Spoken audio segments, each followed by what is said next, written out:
the L&N Railway of Jackson County, Mariana, Florida, unless otherwise specified.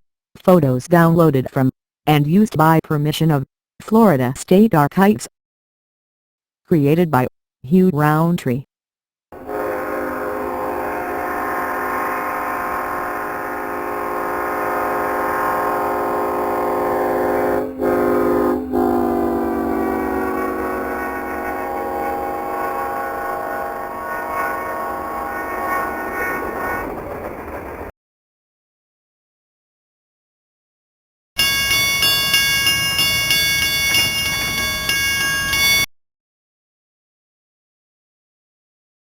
The Mariana L&N Depot around the turn of the century. Photo from the collection of the Chickasaw Historical Trust.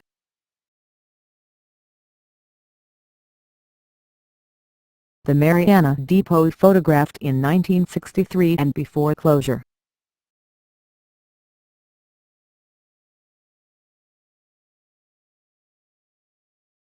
The L&N Train Depot. In 1881, the L&N Railroad built this unique train depot in Mariana, Florida. The station served over 1,000 citizens in Mariana and Jackson County before it outgrew its original location. In early 1900s, the depot had to be moved from the railroad site. Businesses such as F.C. Daffin Mercantile, C.C. Liddon Mercantile, J.W. Russ Mercantile, C.E. Merritt Mercantile, and M. L. Deckel Mercantile used the depot regularly in importing goods. Primarily, cotton, turpentine, and timber were exported from the old facility.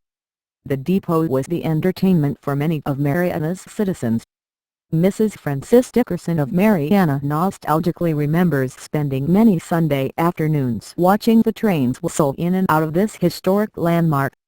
The original depot had a warehouse on the back of it approximately the same square footage, 1,000 square feet, as the structure you see today. L&N Railroad sold the depot to Mr. Solomon, who used it as an annex for the Solomon Hotel, today known as the Stone Hotel, after it was moved from the railroad site. The depot, badly damaged by fire in 1979 before being restored. Photo from the collection of the Chickasaw Historical Trust. The old L&N Depot as it appears restored in 1983. Photo from the collection of the Chickasaw Historical Trust. After World War II, railroad transportation was quickly replaced by high-powered planes and jets. Depot construction came to a screeching halt, leaving the trains to memories of a more passive lifestyle. Many depots nationwide suffered the blows of wrecking crews, determined to clear land for more modern buildings. Fortunately, townspeople throughout the South recognized the historical and architectural value of train depots. In 1969, the restoration of depots became supported as community projects. Mr. Solomon sold the depot to the Lime Products Company and later purchased by Mr. Stone. Lee and Floyd Rudin purchased the Mariana Depot from the Stone estate in 1982. The depot, badly damaged by fire in 1979, was carefully moved from the Stone property, adjacent to the Stone Hotel north on Caledonia Street, to its present site off Lafayette Street by Mr. Duckett Johnson. The Bruton brothers hired Dunseth and Lee Architects and Sherrill Construction to restore life into the dilapidated remains of the old depot. With the encouragement of the Mariana citizens, the finishing touches were added in February 1983. As is frequently done with restored old depots, the depot is being used for a business office. The depot, with character and charm, will once again be a generator of memories for the citizens of today and tomorrow in Mariana and Jackson County, Florida. The Chickasaw L&N Depot as photographed about 1940.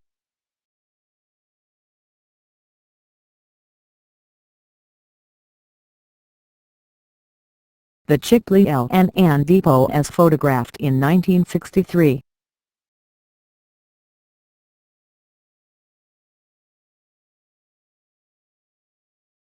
The Cottondale L&N Depot as photographed in 1976.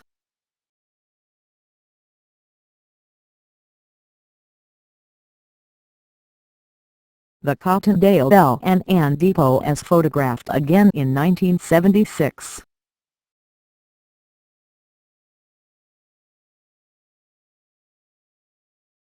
The Sneed's L&N Depot as photographed in 1976.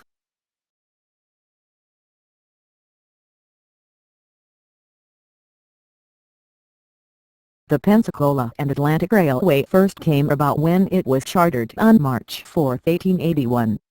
The purpose of this line was to connect Pensacola with the area east of the Apalachicola River, right straight across the Panhandle. Surveys were completed by the railroad company and construction begun on June 1, 1881. Groundbreaking ceremonies were held in Pensacola on August 22, 1881. This brought into focus the full importance of the West Florida enterprise.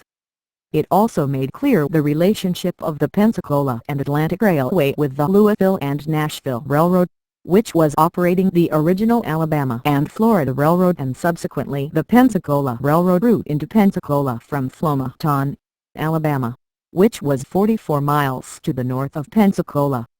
It took less than 2 years' time to construct the Pensacola and Atlantic Railroad. This was accomplished by constructing different sections at the same time by different contractors. Milton saw the arrival of the first Pensacola and Atlantic locomotive in May 1882 by water and thus began constructing the railroad eastward from Milton. August 15, 1882 saw the arrival of the first train over the newly constructed Escambia Bay Bridge.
The Apalachicola River Bridge west of Chattahoochee was completed in February of 1883. The river crossing at Sampson's Landing was then abandoned. On the first week of May 1883, service began from Pensacola to Jacksonville, Florida. This was accomplished via connections at River Junction, Florida, with the Florida Central and Western Railroad, later becoming Seaboard Airline Railroad. During construction, the Pensacola and Atlantic Railroad was backed financially by the Louisville and Nashville Railroad, and then ceased operating as an independent line on July 1, 1885 by being absorbed into the Louisville and Nashville system. Then 97 years later in 1982, the Louisville and Nashville Railroad merged with the Seaboard Coast Line Railroad, the Atlanta and West Point Railroad, the Georgia Railroad, the Western Railway of Alabama, and the Clinchfield Railroad and thus formed the Seaboard System Railroad. Then in 1985 the Chazy system merged with the Seaboard system and formed the CSXT rail system.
The Florida Panhandle was still sparsely populated when the Pensacola and Atlantic Railroad was constructed through northwest Florida in 1881 to 1883.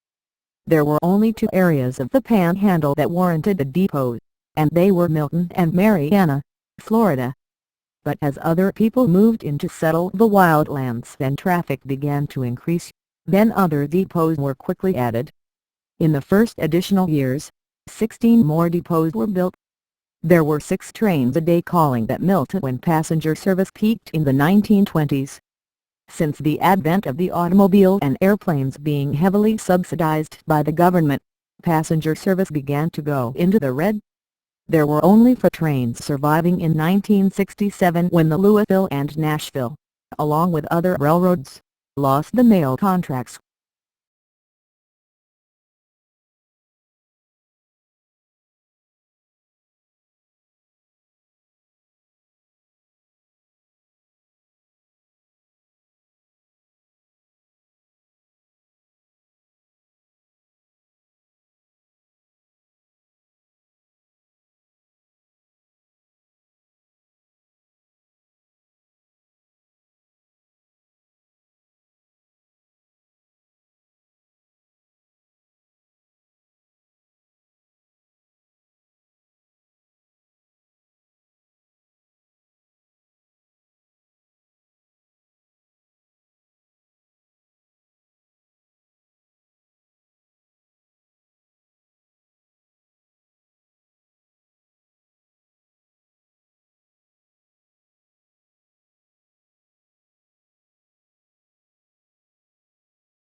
The remainder of the Streamliner Gulf Wind, which began in 1949 to replace the old steam-powered heavyweight cars, survived until the Amtrak was inaugurated in 1949. The Gulf Wind made its last run on April 30, 1971. During the Gulf Wind's final years, it saw just open service consisting of 1 engine, 1 baggage car, 1 coach and 1 sleeper diner combination, and that only between Jacksonville and Chattahoochee. To cut costs and in trying to help support the discontinuance petition filed with the ICC, the service was reduced to 3 times a week only by Louisville and Nashville and the Seaboard Coastline Railroads.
A 22-year hiatus in passenger service across the Florida Panhandle ended with the advent of Amtrak's Sunset Limited, which began on April 4, 1993 and provided through service across northwest Florida from Los Angeles, California to Miami, Florida via New Orleans, Louisiana, and Jacksonville, Florida, with stops at Pensacola and Crestview.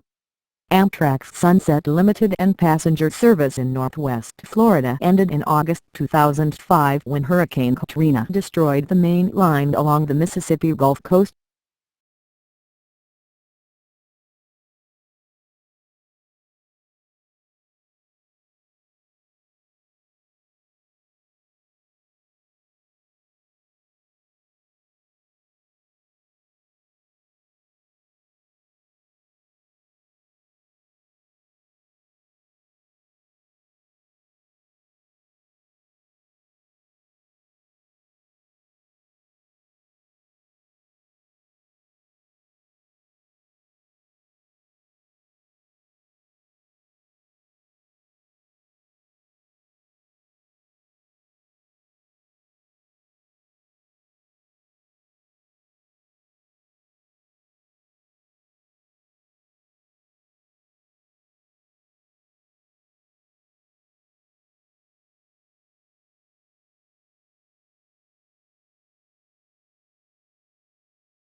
Some of the photos found in this slideshow were downloaded and used with full permission from Florida State Archives. Here is the URL: http://www.floridamemory.com /photographic collection /. If you like this slideshow, I have many more in my group on Facebook. The name of the group is Grumpo's PowerPoints. Here is the URL: http://www.facebook.com/ref=home !!!groups /Grumpo's PowerPoints